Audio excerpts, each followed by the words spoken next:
নমস্কার, দেখছেন prime TV Bangla. Sushma রয়েছে আপনাদের সঙ্গে। শুরু করব উত্তরের উড়ান দক্ষিণের দর্পণ। আর এই মুহূর্তে যে গুরুত্বপূর্ণ খবরের দিকে নজর রাখবো, কোলাঘাটে শুভেন্দু অধিকারের পুলিশের অভিযান। তল্লাশিতে আসা অফিসারদের সাসপেন্ড করার দাবি। হাইকোর্টে মামলার হুঁশিয়ারি শুভেন্দুর। আইনি পথে মোকাবেলা করার হুঁশিয়ারি শুভেন্দুর। এসপিকেও বদলির দাবি বিরোধী দলনেতার। পুলিশি তল্লাশির প্রতিবাদে থানা ঘেরাও বিজেপির। ধুন্ধুমার পরিস্থিতি থানা এলাকায়। শেষে দেখে ছাড়ার হুঁশিয়ারি দিলেন শুভেন্দু অধিকারী। যেমনটা জানা যাচ্ছে, কোলাঘাটে শুভেন্দুর কার্যালয়ে পুলিশি অভিযান। তল্লাশিতে আসা অফিসারদের সাসপেন্ড করার দাবি। হাইকোর্টে মামলার হুঁশিয়ারি শুভেন্দু অধিকারীর। আইনি পথে মোকাবিলা করার হুঁশিয়ারি শুভেন্দুর। এসপিকেও বদলির দাবি বিরোধী দলনেতার। পুলিশি তল্লাশির প্রতিবাদে থানা ঘেরাও বিজেপির। শেষ দেখে ছাড়ার হুঁশিয়ারি দিলেন শুভেন্দু অধিকারী।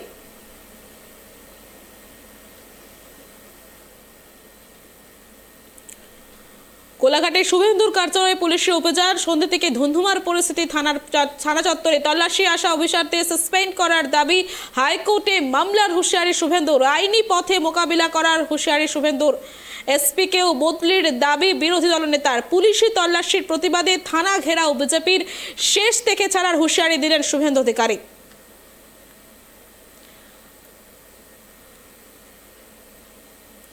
কোলাঘাটে শুভেন্দুর কার্যালয়ে পুলিশি অভিযান। তল্লাশিতে আসা অফিসারদের সাসপেন্ড করার দাবি।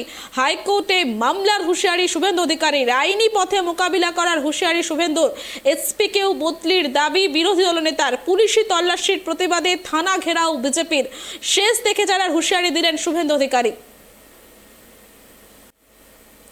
যেমনটা আপনাদের জানাচ্ছিলাম, কোলাঘাটে শুভেন্দুর কার্যালয়ে পুলিশি অভিযান এবং সেখানে পুলিশ অভিযানে আসে এবং তারপরে তল্লাশি অভিযানে আসা অফিসারদের সাসপেন্ড করার দাবি জানায়। আর এরপরে পরিস্থিতি উত্তপ্ত। আর এই বিষয়ে বিস্তারিত আমরা জানবো। টেলিফোন লাইনে আমাদের প্রতিনিধি চন্দন রয়েছে। চন্দন, ঠিক কি কারণে পুলিশ এই অভিযানে আসে এবং এখন এই মুহূর্তে কি পরিস্থিতি সেখানে? দেখো, এই মুহূর্তে যথেষ্ট উত্তেজনার পরিবেশ রয়েছে কোলাঘাট থানায়। বিজেপির কর্মী সমর্থকেরা শুভেন্দু বাবুর যে কোলাঘাটের অফিস, রাজ্যের বিরোধী দলনেতা শুভেন্দু অধিকারী, সেই অফিসে নাকি কোনো সার্চ ওয়ারেন্ট ছাড়াই নাকি তার অফিসে তল্লাশি অভিযান চালায় বলে শুভেন্দু বাবু যেটা অভিযোগ করে বলছেন। সেই কারণে শুভেন্দু বাবুর যারা অনুগামী, যারা বিজেপি কর্মী সমর্থকেরা আজকে বিকেলের পর কোলাঘাট থানায় বিশাল জমায়েত করে শুভেন্দু বাবুর নেতৃত্বে এবং কোলাঘাট থানায় বিক্ষোভ দেখান যে পুলিশকে কি কারণে বিনা অনুমতিতে ওই তাদের থানায় সামনে বিক্ষোভ দেখিয়ে তাদেরকে জানতে চায় কি কারণে পুলিশ আজকে তার অফিসে হানা দেয়। সেই সঠিক কারণ না জানা পর্যন্ত তারা থানার সামনে বিক্ষোভ দেখাবেন। শুভেন্দু বাবুর নেতৃত্বে বিশাল বিজেপির কর্মী সমর্থকেরা এই মুহূর্তে থানার সামনে বিক্ষোভে সামিল হয়েছেন। তাদের অভিযোগ, কোলাঘাট থানার ওসি সৌরভ চিন্না এবং তমলুকের সিআই চম্পক রঞ্জন চৌধুরীর নেতৃত্বে পুলিশ কর্মীরা শুভেন্দু বাবুর যেটা ভাড়া বাড়ি কোলাঘাটে, সেই অফিস ভাড়া বাড়ি কাম অফিস, সেই অফিসে হানা দেয়, অভিযান চালায়। তারই বিরুদ্ধে এই মুহূর্তে শুভেন্দু বাবু থানার সামনে বেশ কিছুক্ষণ সময়। চন্দন, আরেকটা বিষয় জানতে চাইবো যে পুলিশের তরফ থেকে কিছু জানা গেছে যে কি জন্য বা কি উদ্দেশ্যে সেখানে আজকে তল্লাশি অভিযান চালালো পুলিশ? পুলিশের তরফ থেকে এখনো সঠিক সেইভাবে কোনো তথ্য দেওয়া হয়নি। পুলিশের তদন্তের স্বার্থে যেটা আমরা জানতে পারছি যে কোনো আসামিকে ধরার জন্য পুলিশ ওখানে অভিযান চালিয়েছিল। এই মুহূর্তে কিন্তু পুলিশ তদন্তের স্বার্থে কোনো প্রকার মুখ খুলছেন না।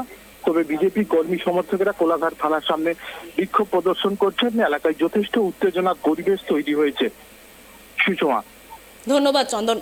কোলাঘাটে শুভেন্দুর কার্যালয়ে পুলিশি অভিযান। যেমনটা আমাদের প্রতিনিধি জানালেন, সেখানে এক আসামিকে ধরার জন্যই পুলিশ সেখানে আসে এবং সার্চ ওয়ারেন্ট নিয়েই পুলিশ সেখানে আসে এবং তার পরিপ্রেক্ষিতেই কিন্তু তল্লাশিতে আসা অফিসারদের সাসপেন্ড করার দাবি জানায় বিরোধী দলনেতা এবং কি হাইকোর্টে মামলার হুঁশিয়ারিও দেয় শুভেন্দু। আইনি পথে মোকাবিলা করার হুঁশিয়ারি শুভেন্দুর।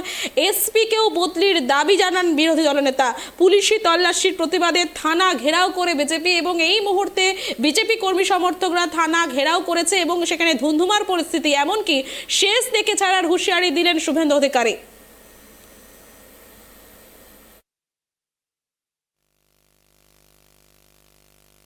গ্রামে একটা মিছিল, তারপরে আমি অনেক পথ জার্নি করে কেশপুরে গেছি। সেখান থেকে আমার খড়ারে ঘাটালের একটি সভা ছিল। আমি কেশপুরের সভা থেকে গাড়িতে উঠার পরে আমার কোলাঘাটে একটা রেন্টাল গেস্ট হাউস আছে, মাসে ভাড়া দিয়ে এখানে থাকি।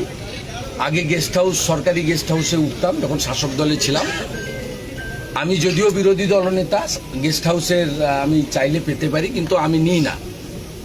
আমি একটা ছোট্ট রেন্টাল গেস্ট হাউস রেখেছি রিফ্রেশমেন্টের জন্য এবং অনেক লোকজন দেখা করতে চায়। কাঁথিটা অনেক দূর হয়, কলকাতাটাও অনেক দূর হয়, ওখানে অনেকের সঙ্গে মিট করি। ওটা পার্টি অফিসও নয়, আর ওটা আমার কমপ্লিটলি রেন্টাল একটা হাউস, নিজস্ব বাড়িও নয়। তা আমার ওখান থেকে যে কেয়ারটেকার ছেলেটি আছে বলল, স্যার কিছু সিভিল ড্রেসে আইপ্যাকের ছেলে আর সিআই ওসি কোলাঘাটের, তারা তমলুকের সিআই কোলাঘাটের ওসি, তারা কাউকে না বলে এখানে ঢুকেছে এবং আপনার বেডরুমে ঢুকে গেছে।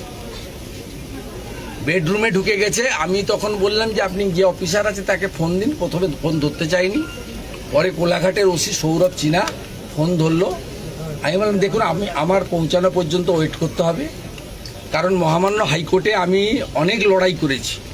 আমার বাড়ির সামনে অসভ্যতা, আমার বাবা মা, বয়স্ক বাবা মাকে প্রতিনিয়ত উত্ত্যক্ত করা হয়েছে ভাইপোর নির্দেশে, এবং আমাকে বহুবার আক্রমণ করা হয়েছে গত 3 বছর মমতা ব্যানার্জিকে, যেহেতু আমি হারিয়েছি নন্দীগ্রামে। আমাকে হাইকোর্টের মহামান্য বিচারপতি রাজাশেখর মান্তা, সেটা তিনি একটা অনেকগুলি প্রোটেকশনের মধ্যে একটা প্রোটেকশন দিয়েছেন, এবং রাজ্য সরকারের পক্ষে দিদেন যিনি এজি ছিলেন মিস্টার মুখার্জি, তারও on behalf of state government commitment ছিল যে শুভেন্দু অধিকারীর প্রিমিসেস সার্চ করতে গেলে হাইকোর্ট থেকে লিভ নেবে অথবা হাইকোর্টের অনুমোদন নিয়ে করবে। এটা হয়েছিল এই কারণে, মেঘনাথ পালকে গ্রেপ্তার করতে গিয়ে নন্দীগ্রামে আমার যে রেন্টাল রেস্টরুম কাম অফিস আছে নন্দনায়ক বাড়ে, সেটা সার্চ করতে গেছিল ওরা। তারপরে আমি হাইকোর্টে যাই যে তাহলে এইভাবে বিব্রত করবে, এবং সার্চ ওয়ারেন্ট ছাড়া, ভিডিওগ্রাফি ছাড়া, আপনারা মিডিয়া ছাড়া বা আমার উপস্থিতি বা আমার অনুমোদিত লোকের উপস্থিতি ছাড়া আপনি সার্চ করতে পারেন।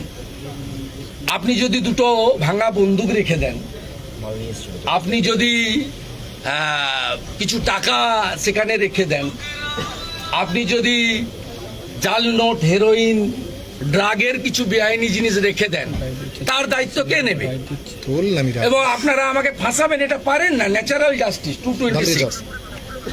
আমি ওরা ওখানে শুনতে চাইনি। পরবর্তীকালে আমি আমার রাজনৈতিক সহকর্মী যারা আছেন, বামদেব গুচ্ছাই, দেবব্রত পট্টনায়ক, খবর দিই পৌঁছানো পর্যন্ত তোমরা সেটা করতে না। আমার উপস্থিতি যদি থাকে, তারপরে অসভ্যতামি করেছে 1 ঘন্টার বেশি সময় ধরে, এবং এর নেতৃত্ব দিয়েছে সিআই তমলুক, বেটার নামটা কি, চম্পক রঞ্জন চৌধুরী, আর যিনি নন্দীগ্রামে গণহত্যার সময় নন্দীগ্রামের ওসি ছিলেন, তা আমাদের তাইও আছে অনেকে অনেক।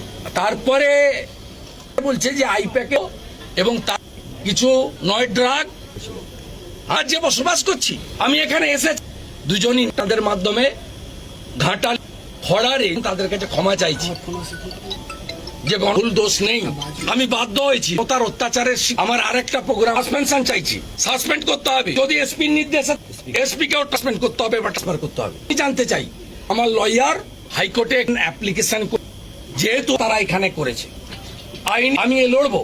আর জনগণকে আমি প্রত্যেকটা ভোটারকে আক্রমণ করা, এর জবাব 25 তারিখে আর 1 তারিখের ভোটে আপনারা দেবেন। আর আমি বিপুল সংখ্যক কর্মী সমর্থক জেলা সভানেত্রীর নেতৃত্বে এসেছেন, আমি তাদের বলবো ভোটের কাজে চলে যান। ওরা চায়